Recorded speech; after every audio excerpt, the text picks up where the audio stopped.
이제 이쯤 되면 진짜 막 나가자는 거죠. 80년 강주와 도대체 뭐가 다르죠? 지금 신동욱 의원이 발끈하는 이유가 뭐죠? 본인 스스로 생각하기에는 그렇죠. 사실관계가 아니니까 발끈하는 거죠. 어디서 못된 그런 이야기를 갖다가 여기서 함부로 펼칩니까? 네, 오늘 문화체육관광위원회 전체 회의가 왜 열렸냐?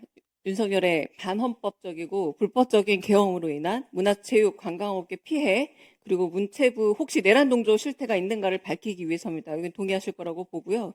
자, 그렇게 보자면 국민의힘 문체위 소속 의원들 중에서 정말 이 자리에 참석할 자격이 있는지 묻고 싶은 분이 있습니다. 양심의 십자가란 말을 마침 해주셨네요. 신동우 의원 얘기인데요. 한 보도에 따르면 12월 4일 0시 45분경 계엄 해제 표결을 앞둔 본회의장에 있었음이 사진으로 증명됐습니다. 하지만 투표에 참여하지 않았습니다. 그리고 후속 보도에 따르자면 본회의장에서 누군가 통화를 나눴다는 점도 있습니다. 추정되는 시간은 곽종근 전 특정사령관이 국방위원회에서 4일 0시 30분에서 40분 사이 의결 종족수가 안 채워졌다고 의원들을 끄집어내라 라는 윤석열의 지시가 있었다고 증언한 시각과 비슷합니다. 추경호 원내대표도 전 원내대표도 우원식 국회의장과 2차례 통화하며 시간을 더 달라라고 지연을 요구하기도 했습니다. 자, 이 부분에 있어서 언론이 인터뷰를 요청한 걸로 알고 있습니다만 신동우 의원은 헌정을 위협하는 행위를 했음에도 불구하고 당시 행적에 대해 사실 확인도 없고 입장을 요구하는 언론사 취재에도 불응하고 있는 것으로 알고 있습니다. 양심의 십자가라는 표현처럼 계엄 해제를 위해서 국회 담벼를 넘었던 수많은 동료 의원들이 있습니다. 최영두 의원께서는 마산에서 올라와서 표결이 끝났음에도 불구하고 담을 넘은 걸로 저는 확인했습니다.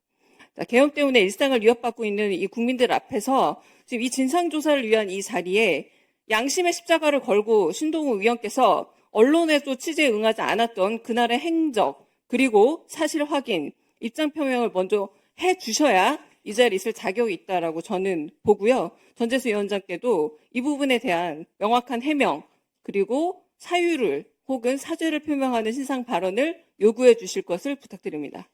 이제 이쯤 되면 진짜 막 나가자는 거죠. 첫 번째, 언론의 취재에 응하지 않은 적 없습니다. 무슨 근거로 그렇게 말씀하시는 거죠? 제가 질문하는 거 아닙니다. 제 눈 한번 보세요. 제가 언론의 취재에 응하지 않은 적 없습니다. 진행 요청 오는 언론마다 제가 소상하고 상세하게 설명을 드렸습니다.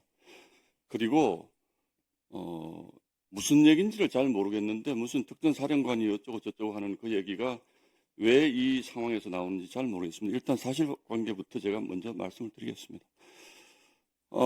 당일 밤에 저도 국회 본회의장으로 들어갔습니다. 이 계엄은 막아야 하는 계엄이라고 생각을 했습니다. 그래서 국회 본회의장으로 들어갔습니다. 그러나 저희 당 상황이 수많은 의원들이 12시를 전후해서 국회가 막혀 있었기 때문에 못 들어오는 상황이었습니다. 물론 담을 넘어와야 되냐 하는 문제는 그거는 담을 넘어야 된다고 생각했던 분도 있고 지금 담을 넘어야 되는 상황인지가 불명확했던 분도 있기 때문에 그 부분을 강요할 것은 아니라고 생각을 합니다. 그것은 역사와의 정치인으로서 역사와의 대화를 통해서 본인이 정리할 문제입니다. 다른 국회의원이 왜 너는 담을 넘지 않았냐고 따질 문제는 아니라고 생각을 합니다. 그리고 저는 들어갔습니다. 어쨌든. 그런데 굉장히 많은 우리 의원들이 국회에 들어오지 못하고 바깥에 있었습니다. 저는 오히려 정말 많은 민주당 의원들이 그 시간에 그 자리에 들어와 있는 것을 보고 깜짝 놀랐습니다.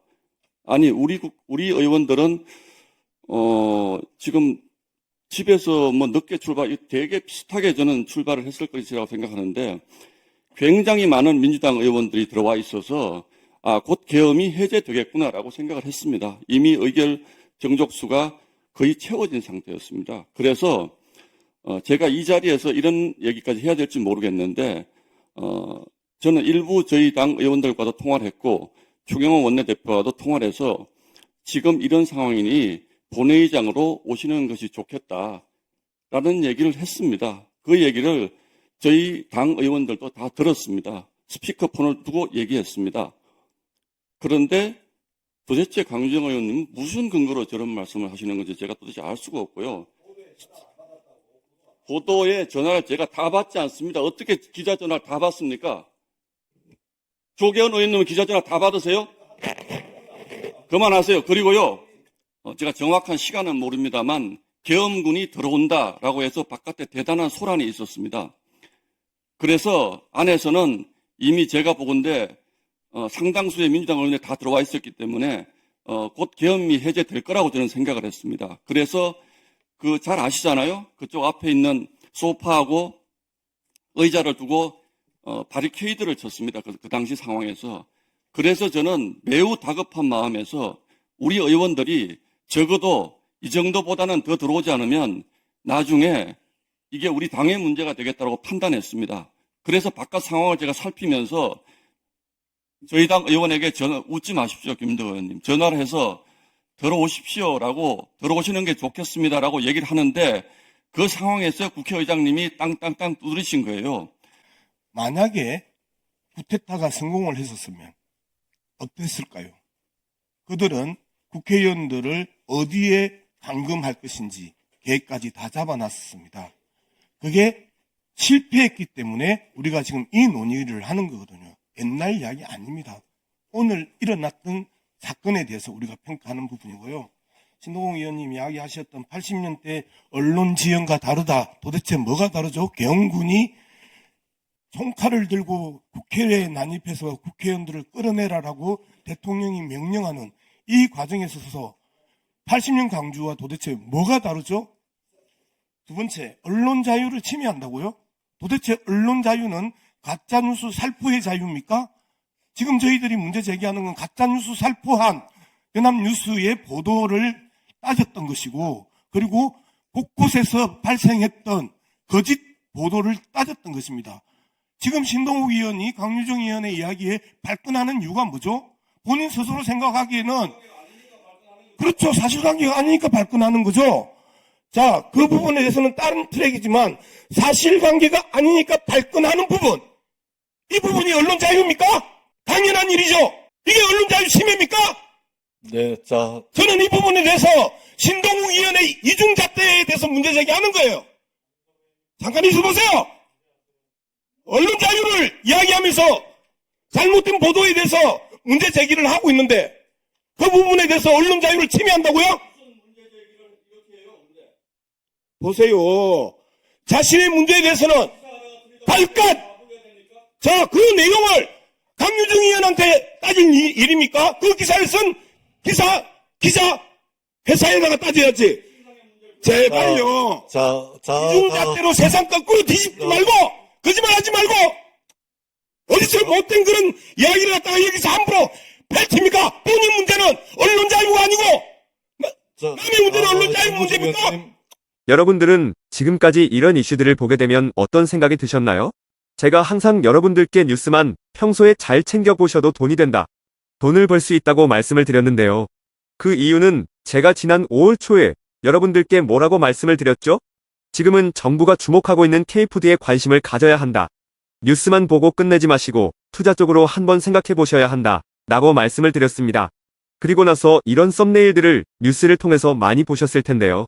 이렇게 정부가 정책으로 밀어주는 산업이 이슈가 됐을 때 정보에 민감한 부자들은 어떻게 생각할까요? K푸드 관련주는 뭐가 있는지, 어떤 종목이 나에게 돈을 벌어다 줄 수 있는지를 생각한다고 말씀을 드렸죠? 그 이유가 뭐냐 하면 부자들이 봤을 때는 이슈가 곧 돈으로 이어지고 이런 이슈들이 돈을 벌어준다는 경험적 확신이 있기 때문에 부자들은 항상 이런 사회적 이슈들을 관심 있게 챙겨본다고 말씀을 드렸습니다. 실제로 제가 지난번에 시청자분들과 함께하는 주식으로 수익 내기 이벤트를 진행했었는데요. 당연히 100% 무료로 진행했고 여기 보시면 저한테 구독이라고 문자 남겨주신 모든 시청자분들께 이렇게 K푸드 관련주 중에 가장 급등할 확률이 높은 한성기업 딱 한 종목을 여러분들에게 추천을 드렸어요. 그러면서 여기 나와 있는 대로 정확하게 얼마에 사야 하는지, 그리고 어느 정도 올랐을 때 팔아야 하는지 이런 부분들까지 자세하게 알려드렸었는데 결과가 어떻게 되었죠? 오른쪽을 보시면 아시겠지만 제가 5월 2일에 문자로 이 한성기업을 소개해드리고 나서 주가가 이렇게 2배 넘게 급등이 나왔다. 그래서 당시에도 굉장히 많은 분들이 제가 드린 한성기업으로 수익을 내셨을 텐데요. 다시 한번 축하드린다고 말씀을 드리고 이번에도 마찬가지입니다.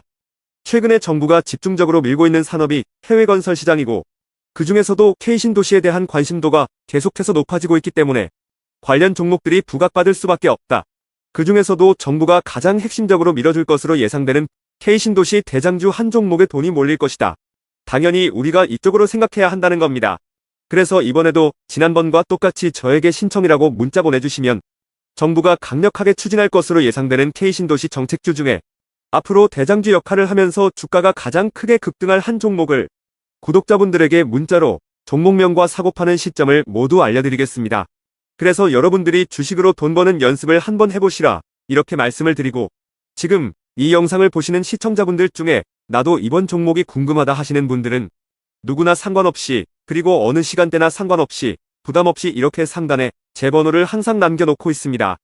제 번호 010-4406-8870번으로 저에게 지난번처럼 신청이라고 문자 보내주시면 제가 이번에도 똑같이 무료 추천 급등주 문자를 보내드리겠습니다. 이해되시죠? 그래서 제 번호 010-4406-8870번으로 신청이라고 문자 보내주시면 여러분들이 직접 이슈를 통해서 돈 버는 연습을 해보실 수가 있는 거고 제가 돈을 받는 것도 아니고 투자를 대신해드리는 것도 아니기 때문에 부담없이 신청해주시면 되는 겁니다. 그리고 수익이 나면 저는 다른 것은 바라지 않습니다. 제 채널에 구독, 좋아요 한 번씩만 눌러주시면 감사하겠습니다.